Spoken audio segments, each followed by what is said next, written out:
name is Lauren, and we're doing Random Manny again today. I'm out of ideas, you guys, so I don't know what we're gonna make. I'm sure it's gonna be amazing, but we'll just do a little chit-chatting and we'll hang out. So let's get started.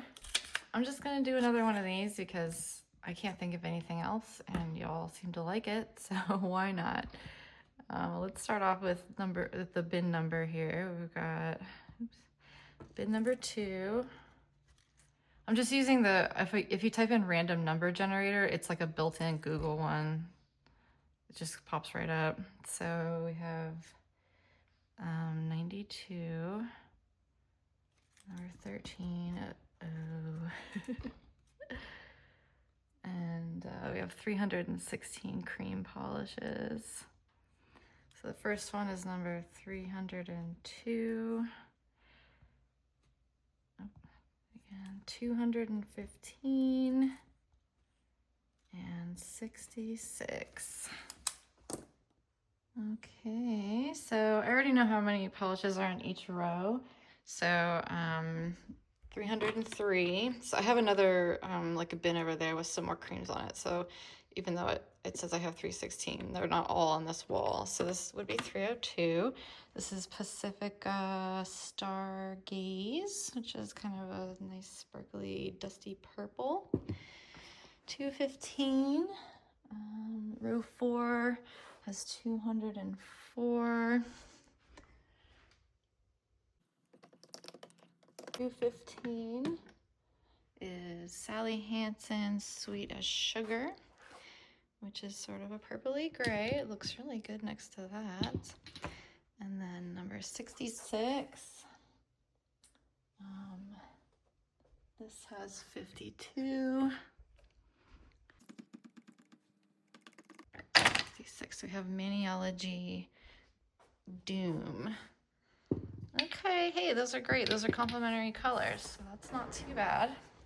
Go to bin 2, plate 13. 13, this macrame plate. Okay. And because I don't hate myself, I'm also going to be picking black and white. So, okay, I'm not like super inspired by this plate. I got this one for PR, and maybe I shouldn't have. It was it's just hard for me to do like the basic ones where you could technically just like put down a colorful base and then stamp on top of it, which is kind of what I was tempted to do, but it's like kind of obvious. So let's see what else we can do. I don't know. I have a different coffee cup here. Little handmade mug that I got on our trip to Florida at a little farmer's market thing on the side of the road. Awesome mug. The vendors were like pretty grumpy, so yeah. It's funny, like when you sell handmade stuff, you gotta vibe with it, you know, because like now I have good memories of this mug, but I also think of that grouchy vendor, so yeah, still holds coffee pretty well. I'm originally from Florida. I lived there until I was like 19 or 20. 2,000 years later. Okay, new rule. If I can't think of anything to do with the plate, I'm gonna give it away. So comment below if you want to win this plate. I will put all y'all's names in a little bowl for Sam to pick at random because I can't think of anything. I've been staring at it for like 10 minutes. Like I just can't think of anything interesting. So this is a giveaway video now. Let me know if you want this plate. You are more creative than me apparently. So let's pick another plate. 92. Okay, wait, let's do the different bin. Bin 3. Number 21. Number 21.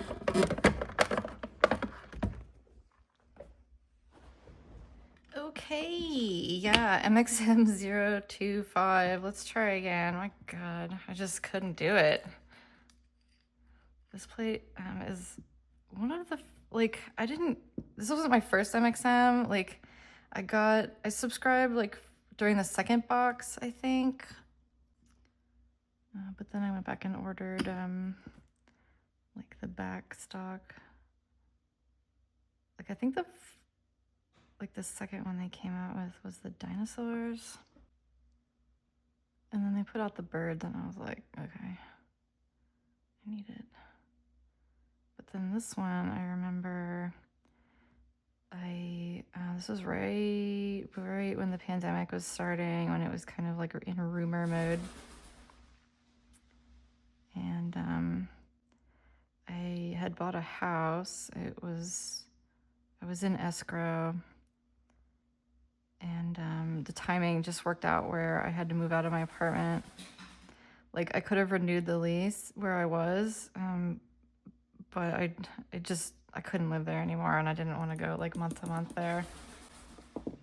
So I moved to an apartment, like a really tiny 1-bedroom apartment that was kind of closer to where the house I was buying was located. And anyway, I don't know if it was because of the address mix-up or whatever, but I ended up getting 3 of these boxes. So I got one delivered, or I got like 2 delivered or something. And I contacted Maniology and I was like, hey, you sent me 2 of these. Like, what do you want me to do with this second one? And they were like, oh, just send it back to us. So I did. And then for some reason, another one showed up. And I was like, okay, this is like, whatever. I'm going to give it away. So there was a girl who I had met on Instagram. And she was really sweet. She is really sweet. And I couldn't, like, I actually have never met her in person just because of the pandemic. But I just dropped it off at her house. And yeah. So that's what I think of when I see these plates. I'm just like randomly picking these.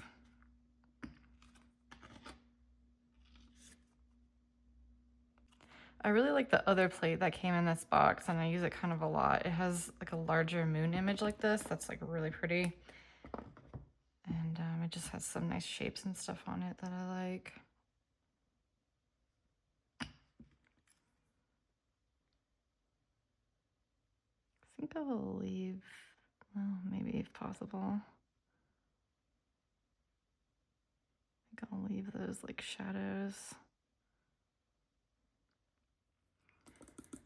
Man, that was so stressful when I had to move in between the houses. My closing date got delayed like 4 times because there was this problem with the plumbing. And I just kept getting pushed back. That was really stressful because the problem was not insignificant. That's actually a whole long story. But yeah, the pandemic started, and then there was bed bugs in that place. Oh my God, it was really stressful. Like, and then I was a realtor, so at the time interest rates were like crazy low, and people were buying up houses like crazy. And I was in Austin, and so everybody like from the Tesla and like all these tech companies out in California were moving here and had a ton of money. And I was just all over the city, working so much. I worked so much through the pandemic, and that was crazy too. Yeah, it was really, really, really stressful. I think, like, I definitely cracked a few times, but considering everything, I think I held it together pretty well. But I was lucky, because I was still able to make money during that time, and a lot of people weren't. So lucky. Seems so long ago.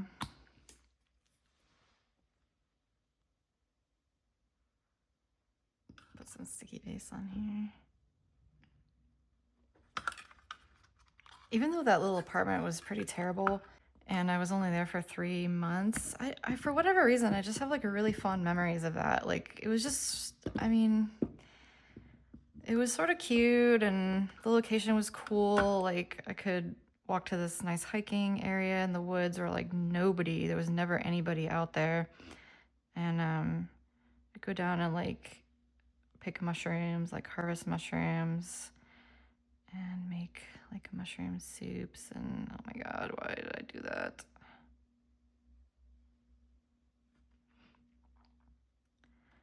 was really close to like 2 or 3 different grocery stores, so I could walk to the grocery store, which was nice. There was like a Trader Joe's and a Randall's and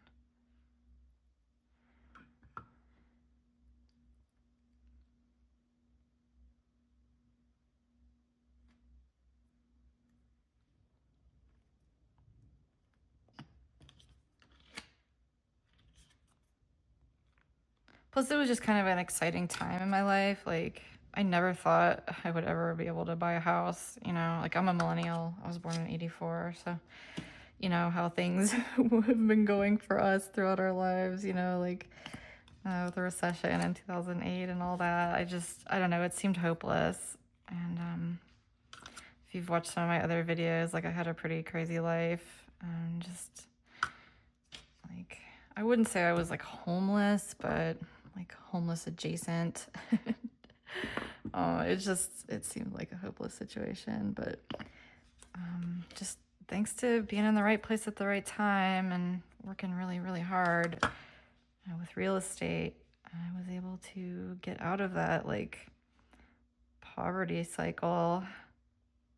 So I'm really proud of myself for that. But you know that feeling, like, you know that exciting feeling when something big is about to change, like when you move or start school or something, there's just like this electric, like a buzzing that happens through my body, and it's just like so exciting. So I was just having a lot of those sensations and feelings, you know, like what's gonna come next kind of thing.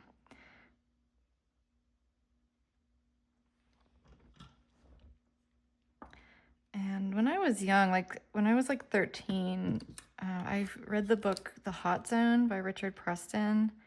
And I actually read it like 13 times. Like I read it so many times. It's about the Ebola virus, if you don't know about it. It's nonfiction. And I wanted to become a virologist, and that's what I ended up going to college for. And I just always knew we were gonna, like, that I was gonna live through a pandemic. Like, I just knew it. So when that all happened, I felt very vindicated. But I didn't think it would last as long as it did. I thought like, oh, it'll last like 2 weeks or something. So I wasn't really stressing about it. And then of course, 2 years later, still dealing with it. But yeah, like I said, it seems like it was so long ago.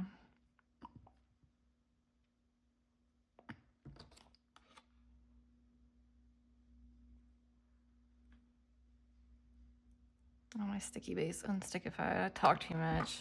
I talk way too much. Well, actually, I'll wait because I don't know what I'm doing. Or do I? Buying a house is super scary. Like, even though it was a goal I've been working on like pretty much my entire life, something I've always wanted, you know. I mean, most people do, I think. But sometimes I get this like, it's almost like a voice in my head or something. I mean, it's not like really a voice. It's hard to explain, but I get like this like feeling. Well, let's just call it a voice. I get this voice in my head that just like is really encouraging to me. You know, it basically like tells me when to pull the trigger. You know, it'll be like now, like do it now. You know, if this is what you want to do, like you have to do it right now. And I follow that voice like every time, because you know, I think we have free will, but you know, like we do, I think, like have kind of a life path, or like just sort of an optimal life, you know, that we could live. But you know, like things like fear or whatever can really hold us back or delay like the things that are supposed to happen in our lives. And I feel like my superpower is timing. Like I have like this voice that gives me this superpower where like I know when to do things, you know, like I know like the right place at the right time kind of thing. You know, like the real estate thing was such a gamble. Like I raised money to put myself through school by selling like quick breads and stuff at a pedicab shop down in downtown Austin. So I'd cook a bunch of bread and bring it down at like midnight to get all the pedicabbers coming off shift and, sell them for a few bucks each. And, one thing they don't tell you when you get your real estate license is that you get slapped by a ton of dues, like a lot of money that I just didn't really have. And I was like, this has to work. Like, I have to make this work. And I started cold calling, which is a nightmare. But I got my first client off of that, and he bought a $1 million house from me. I think it was 1.1 million actually. So that was my first sale. And then right at that same time, I had another client who bought a $500,000 house. So like right out the gate, I just got really lucky. I mean, it's a combo of hard work and a combo of luck, but it's just like kind of this voice, that just sort of tells me what to do, it sort of presents my option very clearly. I guess I'm too blind to see it myself, but I kind of think of it as like a divine intervention, honestly.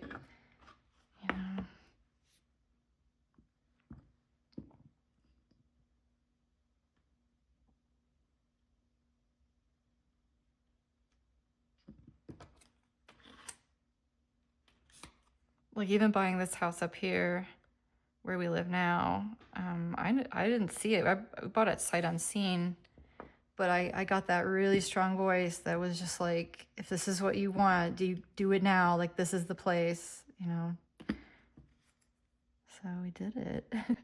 I took a leap of faith.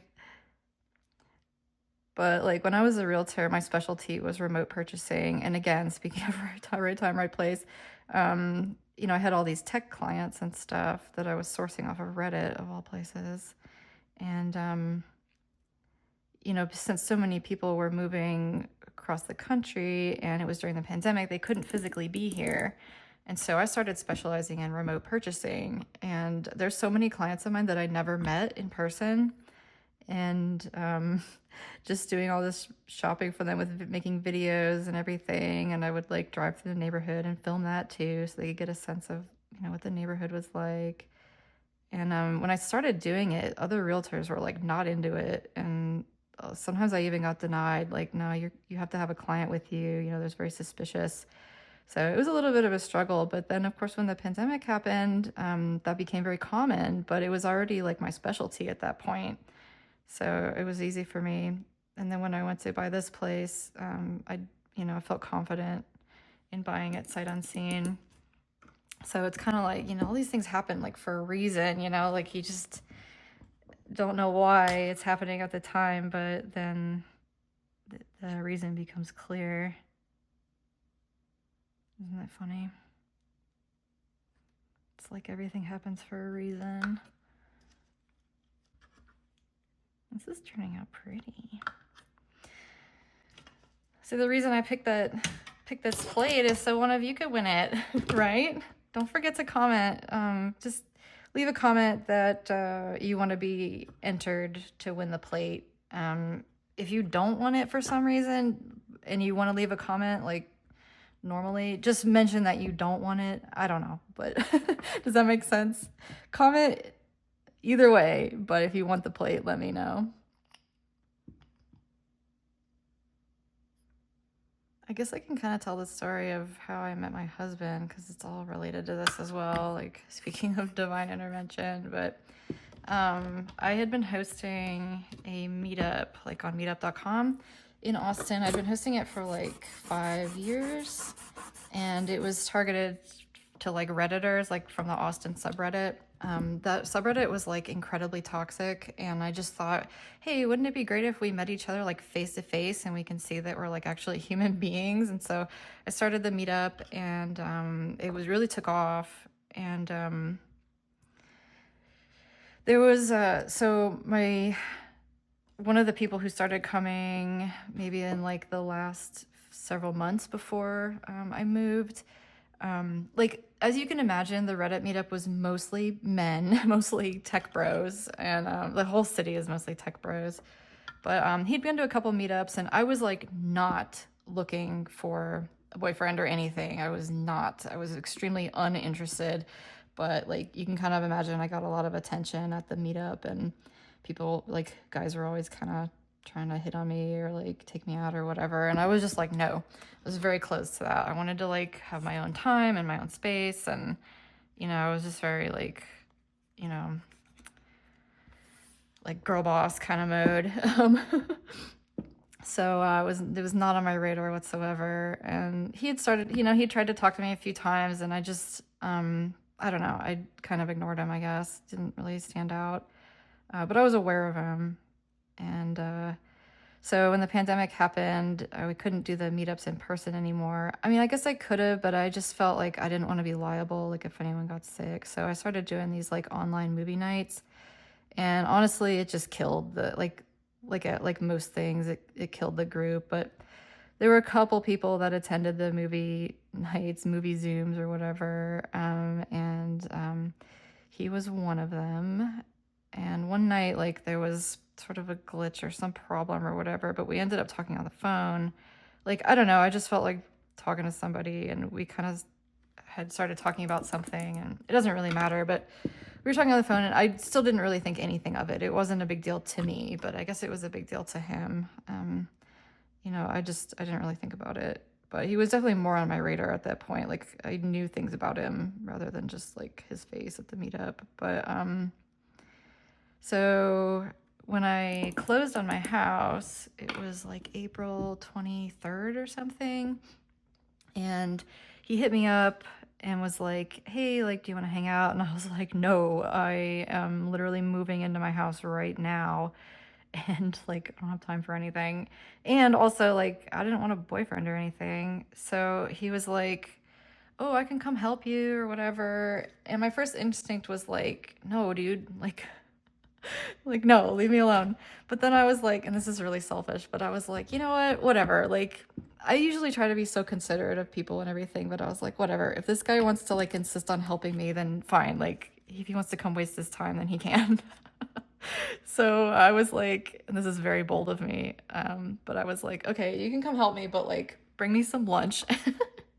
And like, there was this Chinese place nearby, and I had him go pick me up some Chinese food, and he did. And so he showed up and brought me food, and I was like, okay, cool. And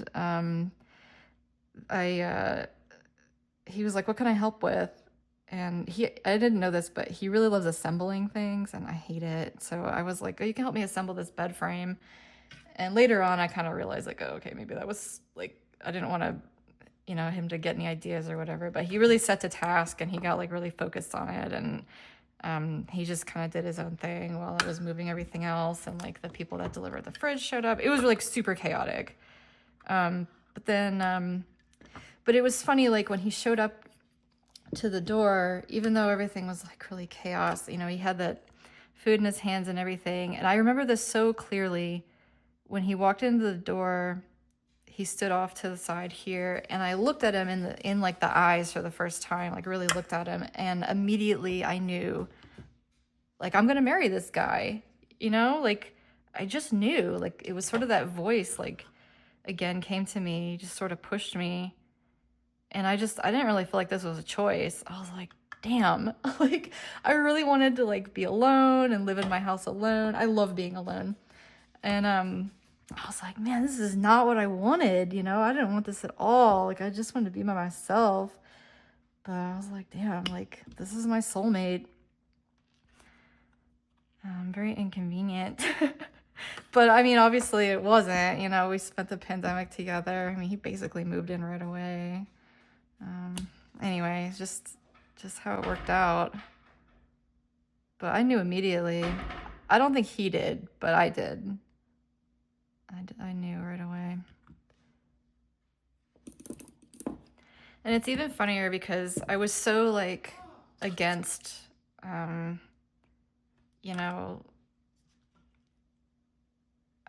in a relationship that I had written down on a piece of paper, like in my diary, like a list, this impossible list, this unattainable list of like what would make me change my mind. Like, okay, if I meet a guy and he has like all these criteria and I was like, this person doesn't exist, you know, like it's not a threat to me.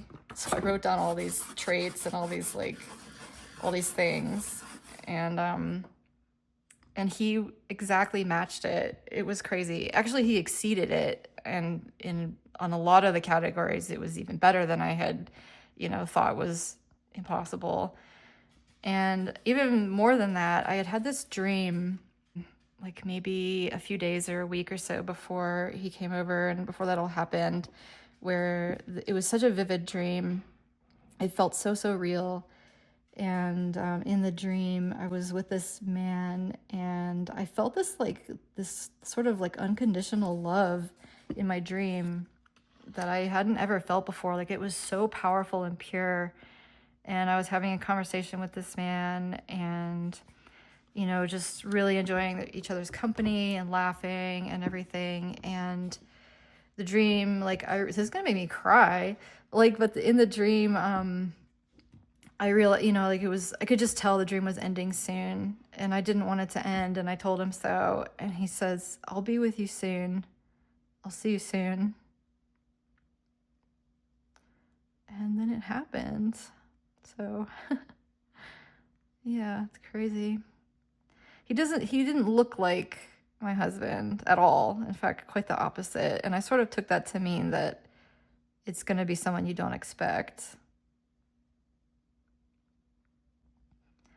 So that's the story of how I met my husband. The husband I didn't want. I gotta be careful. I think he watches these. No, I'm joking. Obviously, my life is so good, and never had anyone love me like he does. It's really pure and unconditional, and he's more capable of it than me. It seems like sometimes I'm so jaded, Okay, where are we at here?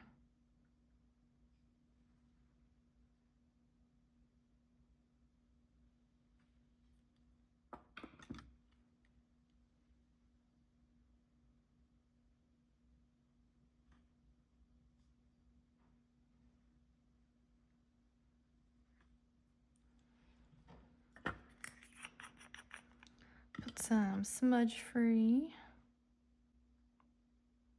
top of here. Oh, it looks so nice. Wow, this set brought back a lot of memories. That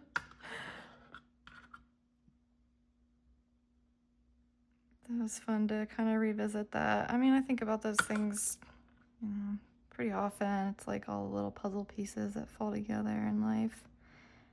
You can really only see them in hindsight.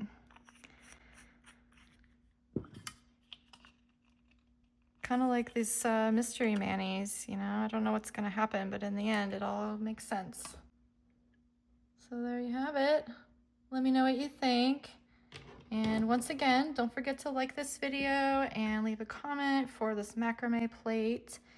And that's it. That's all I have time for today, my friends. So until next time, bye.